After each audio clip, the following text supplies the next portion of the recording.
Welcome back. We are here in week 2 of this series, which is called The End of the Beginning. I know that many of you are, as I'm speaking, watching Ohio State, and you'll come over later, and that's cool. My condolences on that game, probably, I don't know. Hashtag Fire Archie Miller. I hope everything is going well as we continue through the Lent season, through the Easter season. And when I started this series, when I talked about it last week, with broken trust, with Jesus being betrayed, with the disciples running away from him, with them not being able to stay awake, with Judas literally betraying him, and just how over and over again he was stabbed in the back, in the front, everywhere.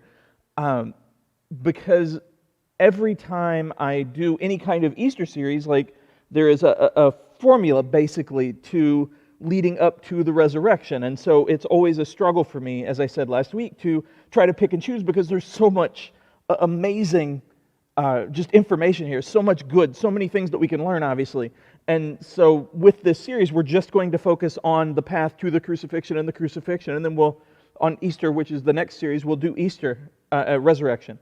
But I want to go this week to something that I haven't really talked about much, but something that really is an insane thing to think about as we talk about it. And so this is going to be Mark 14:53 through 65. They took Jesus to the high priest's home, where the leading priests, the elders, and the teachers of religious law had gathered. Meanwhile, Peter followed him at a distance and went right into the high priest's courtyard. There he sat with the guards, warming himself by the fire. So I just want to start with this small paragraph that leads into this. Essentially what is happening, exactly what is happening, is Jesus has been arrested. Last time we talked about that. And he's been taken to the high priest's home, to the high council, to the religious leaders, to the Pharisees, and the people that are in charge of this, the people that are in charge of supposedly helping others to find God, of showing who God is. And so, if you can imagine this, out of all of the people that should have been on his side, it's this group. And so for him to be taken there, obviously this is another betrayal, but it's also something that just had to hurt. Obviously, you can go into the fact that he knew this was going to happen, and he saw this coming, obviously. It was part of the plan, and he knew all along what they were like, and that they were the ones betraying him, and all of that, but just still, to be faced with this. The people who you are supposed to be working shoulder to shoulder with are arresting you, or calling you in, and treating you like a criminal, not listening to you, lying about you, all of these different things. And it's so insane.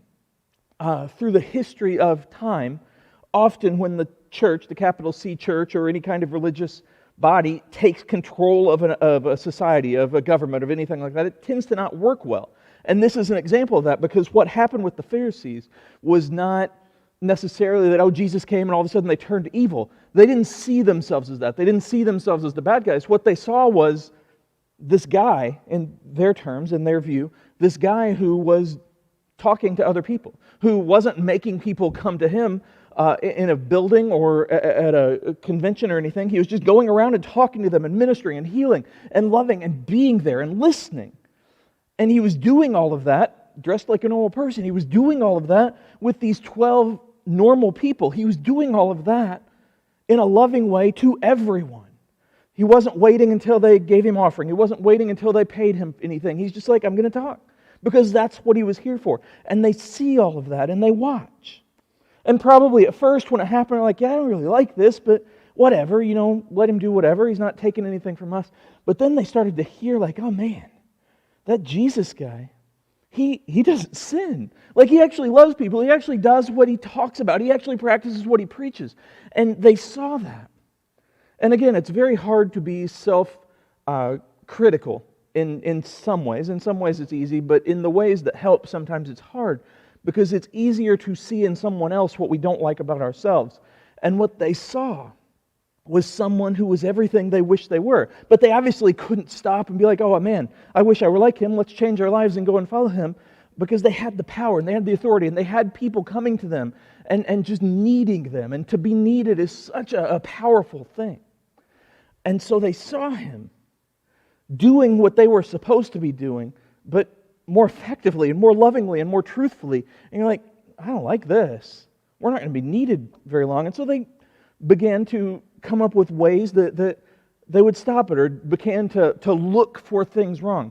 I have a friend who, whenever he goes to a movie, he goes in wanting to dislike it, so he looks for reasons to dislike it. And so he can come out with a lot of different critical things versus another friend who will go in looking to like it and, come out with things like, oh, this is good. And they can have like this conversation where they're kind of saying the same thing, but one of them is coming from a negative viewpoint and one of them is coming from a positive viewpoint.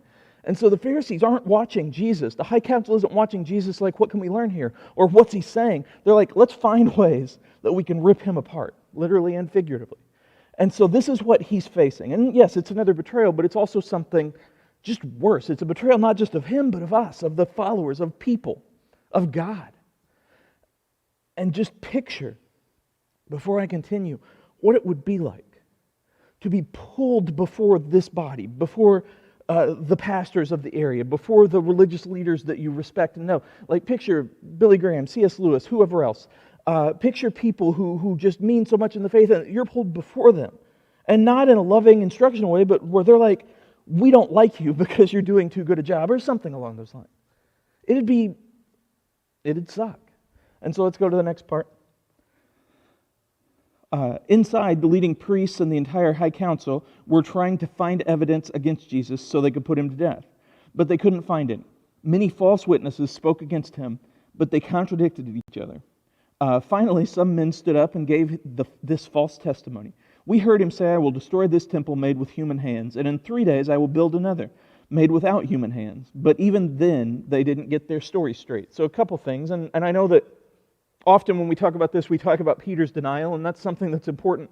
And so when I mentioned Peter in the last paragraph and didn't really focus on him, maybe you noticed that, maybe you didn't. But he is always a part of this story. But for now, I want to focus not on what he is thinking, on what he is feeling. And he hadn't denied him yet. He's just waiting. And he's probably part of him still wanting to fight for him, to help him, looking for a sign. Maybe even part of him, since he was part of this society before he started going around with Jesus, hoping that the Pharisees were going to surprise him, that Jesus being pulled before the high council was going to be different. But regardless, the key to this entire thing happens in the first sentence of this part I just read, where it says they were trying to find evidence against him after he was arrested. It's not that, they have this evidence against him and they're going to go arrest him. It's like, okay, we got him. Now what do we do? There is obviously a phrase that you hear all of the time here, more on TV than anything else, but still in real life occasionally, innocent until proven guilty. And you can argue day and night over whether that actually happens and how people actually view it and how people go against it, all kinds of things. But here, he was guilty in their eyes, regardless of what happened. They didn't even need the proven part, but they're trying to back it up. It's kind of like if you have the last page of a story in your head or the last scene of a movie, and you're like, okay, this is what I'm going to do. I just know that Iron Man's going to snap, and that's going to be it, and everything's going to go well. How do we get to that point? And so you work backwards. That's what they're doing. They're like, okay, we know we're going to kill him. We want him out of here. So we got him arrested. What do we do now? Like, we've got his followers on the run. We've got the power. How do we make this look more like we're not just being jealous or being cruel or being dumb? How do we make the people go to our side? And so, they started up a news network with just their point of view. No, I'm just joking. But what they did was they pulled him in, and then they went around to people that maybe were in their pocket or maybe weren't. They went around to people that were willing to listen, that would want their help, would want a favor in the future. And they're like, hey, come on, just say some stuff. And you'll notice, if you were there, none of the disciples are there for obvious reasons. I would imagine Nicodemus probably isn't in the area, but all of these different things come down to the fact that they only saw what they wanted to see. They only heard what they wanted to hear. And so they called in people who would be able to back that up. And it literally says in this paragraph, and in history books, if you want to check, it literally says that they lied. They made up stuff. They just talked. They took things out of context and split it around. But it's like one witness would say this and the other witness would say this, and they wouldn't really connect, but they were both negative, and they'd cross each other out, and the Pharisees are like, yeah, good point. Because they didn't care about what anybody said. They just wanted to hear Jesus is guilty. They just wanted to have people to back that up so that they could go to everyone else and so they could write in their books, hey, this was because he was guilty. And they didn't worry about the fact that people may ask, hey, so you found all this evidence and then went and arrested him? That's amazing. Well, technically we found it after. And so that's from their perspective, what they're trying to do. Jesus was living hope, is living hope.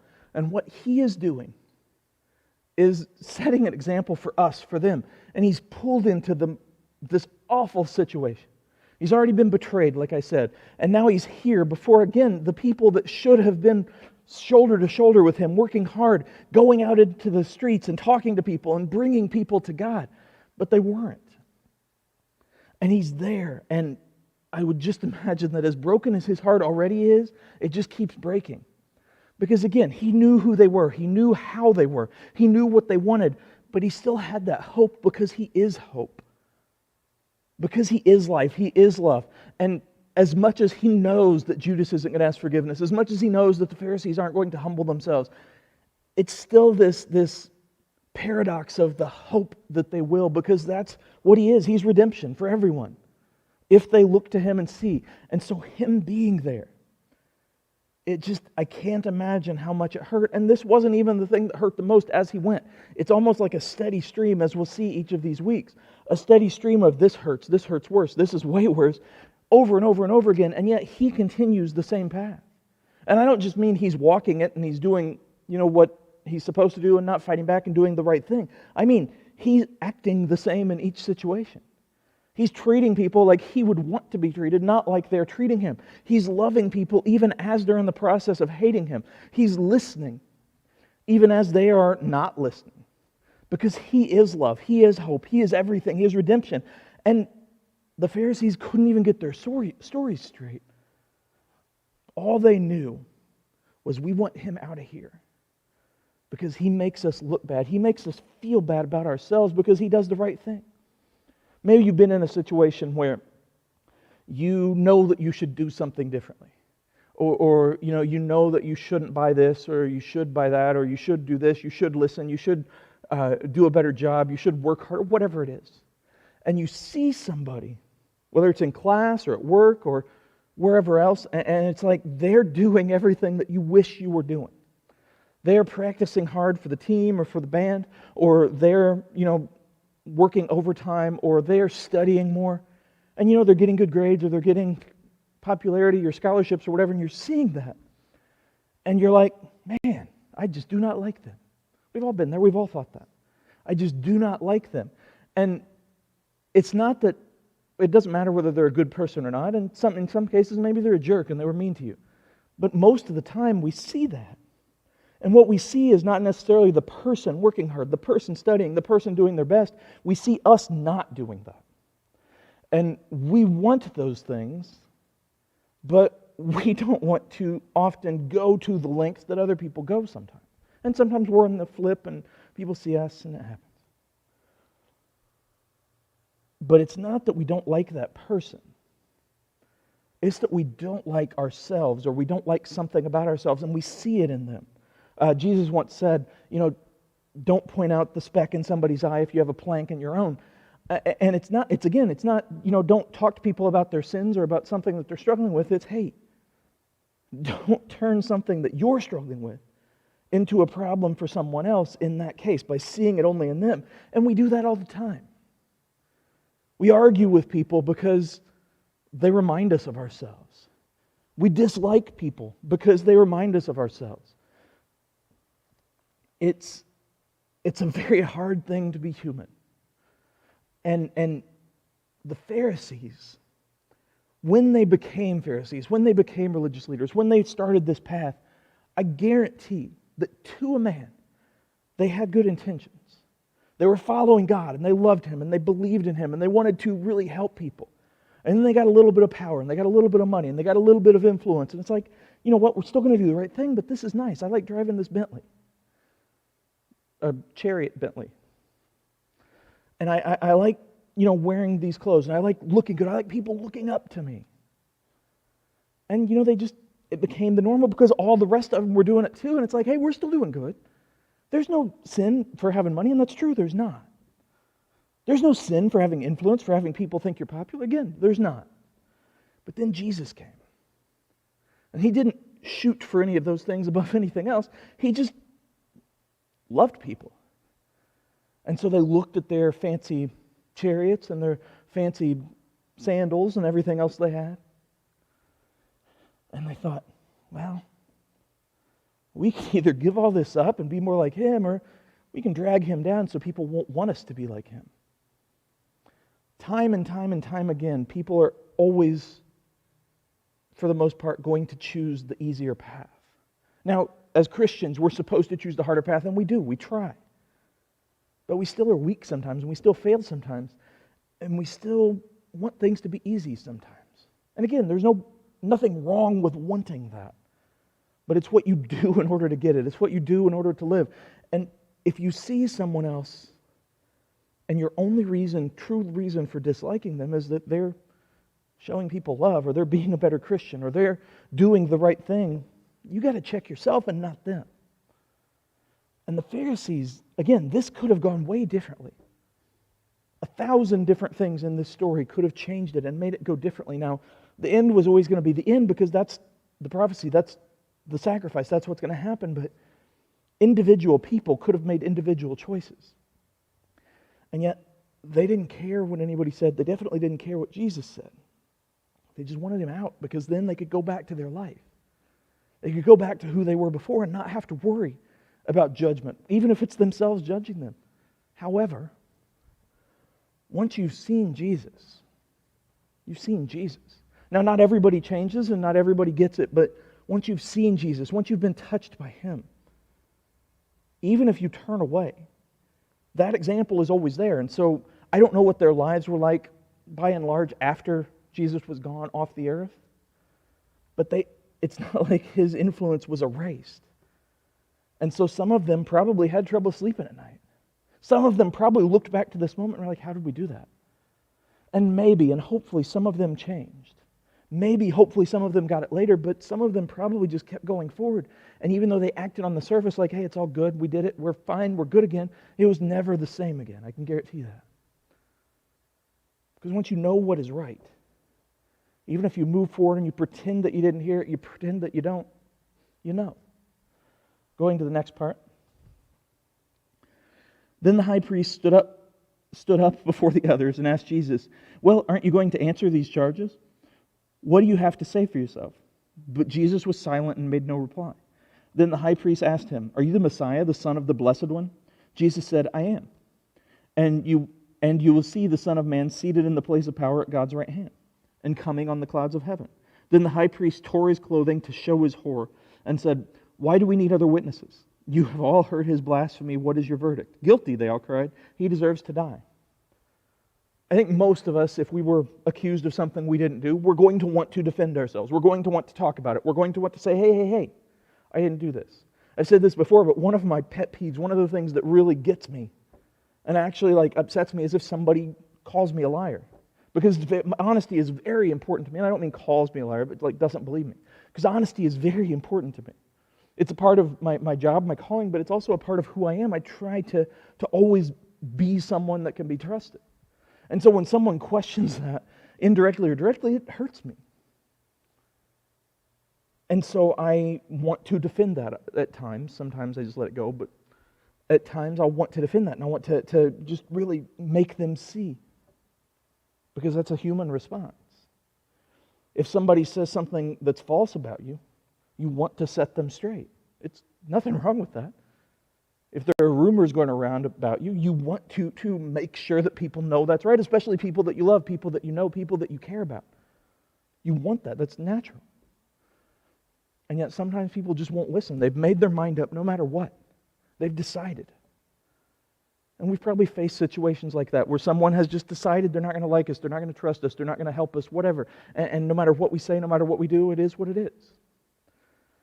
Jesus knew their hearts better than they knew their hearts. And he knew that he didn't have anything to defend. He knew that they were saying false things about him, and his heart broke.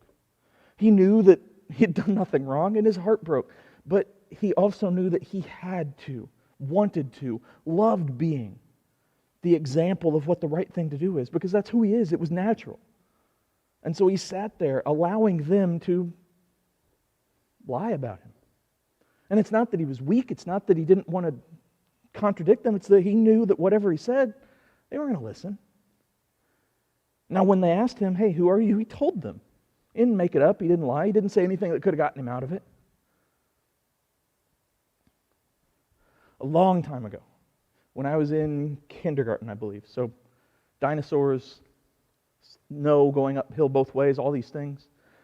I remember very clearly that I got in a fight. It wasn't a fight. It was like a kindergarten fight with two other guys. And they had both been bullying me a little bit, and one of them punched me, and one of them pushed me out of a swing, and I've gotten over it since then. Although I do remember both their names, but not for that reason, just because I remember things. But anyway, so we were pulled before the principal. I never have liked confrontation. I still don't like confrontation. But at the time, they both had gotten together and said, we're going to tell this story that it was an accident and he did this and blah, blah, blah, so that none of us get in trouble. And, as an adult, I'd like to think that I'd sit there and be like, this is what happened, and I don't want anybody to get in trouble, but I have to be true to myself. And then, though, I said what they wanted to hear. The principal's like, hey, was this really an accident? Yeah, looking down. Kindergartner. And it wasn't that I was afraid of getting beat up, it's that these kids who had such influence of me just because they were popular or whatever, kindergartners, I just wanted them to like me. I wanted out of this situation. And so I allowed the truth to be something different, which is a fancy way of saying I lied. And it wasn't an accident, but I said that just so nobody would get in trouble, so that we could all go back to normal. So most of us, I think, would do some version of that. Or at least that would be our first resort. Well, Jesus, far worse situation. He didn't say, oh, it was an accident. He didn't care. Well, he cared, but he didn't let it affect him, what the Pharisees thought, because that was on them. And so they said, who are you? And he said, I am. I'm the Son of God. I'm the Messiah. And he wasn't saying it to throw it back in their faces. He wasn't saying it to convince them one last time. He was saying it because it was true, because even in that moment, he wanted them to see it. He wanted them to see him. Because that's what this story is about, even in his weakest moments where people were weak, even in the hardest moments.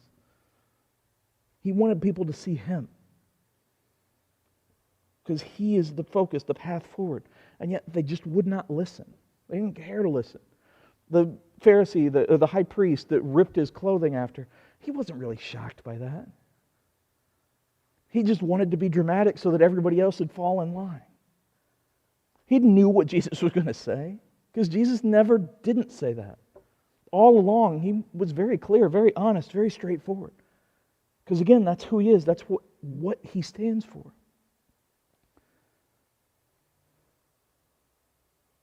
The word guilty is insane, because he wasn't guilty of anything. He was innocent in every possible definition of the word, and yet they were yelling it at themselves to him, because they could not handle the fact that they needed to change.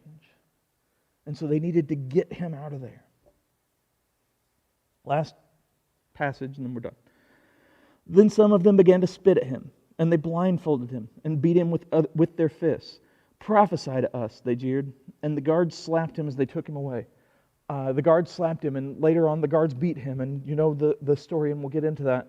These are religious leaders spitting on him. These are religious leaders spitting on him and slapping him and hitting him and hurting him. It's obviously, they dug their own graves in the fact that they were lying about him and they were arresting him and they were betraying him and doing all these things. But now they've resorted to childish, just violence. Even if he hadn't been who he was, and we know he is, for religious leaders to spit and use violence just because they didn't like something, that's wrong. Even if he had been blaspheming, which he wasn't. Ironically, they were blaspheming, but beside the point. There's no excuse for what they did. They were so angry that they couldn't break him.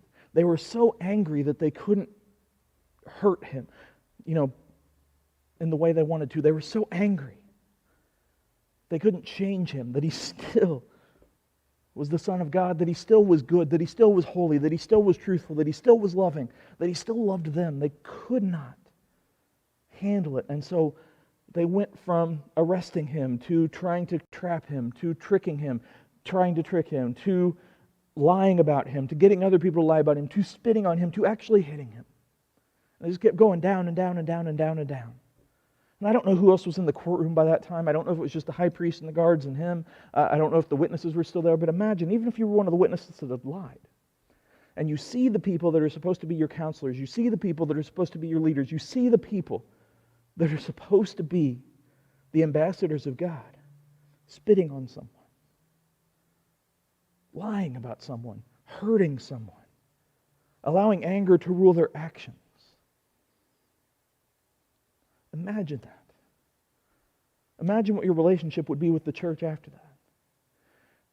There are many reasons why it's important for us to live as Christians, to live as Jesus did, regardless of what people do around us. But this is one of them. Because people see us. Whether you're a leader in the church or people know you're a Christian or you just go to youth or you just go to church, whatever. If you're a follower of Jesus and you let anger and jealousy and vitriol spew out at all times, and you keep devolving to violence and insults and hatred and whatever else,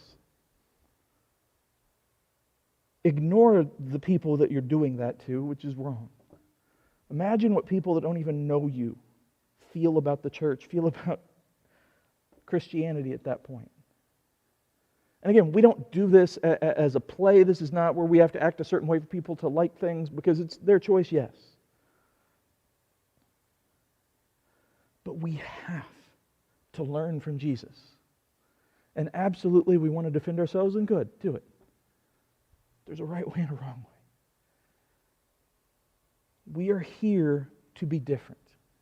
And the story of Jesus is not just about his sacrifice on the cross. The story of Jesus is about his sacrifice in this moment. Because he could have gotten up and walked out of there and turned all of them into frogs or made them all not exist or whatever, because he was all powerful.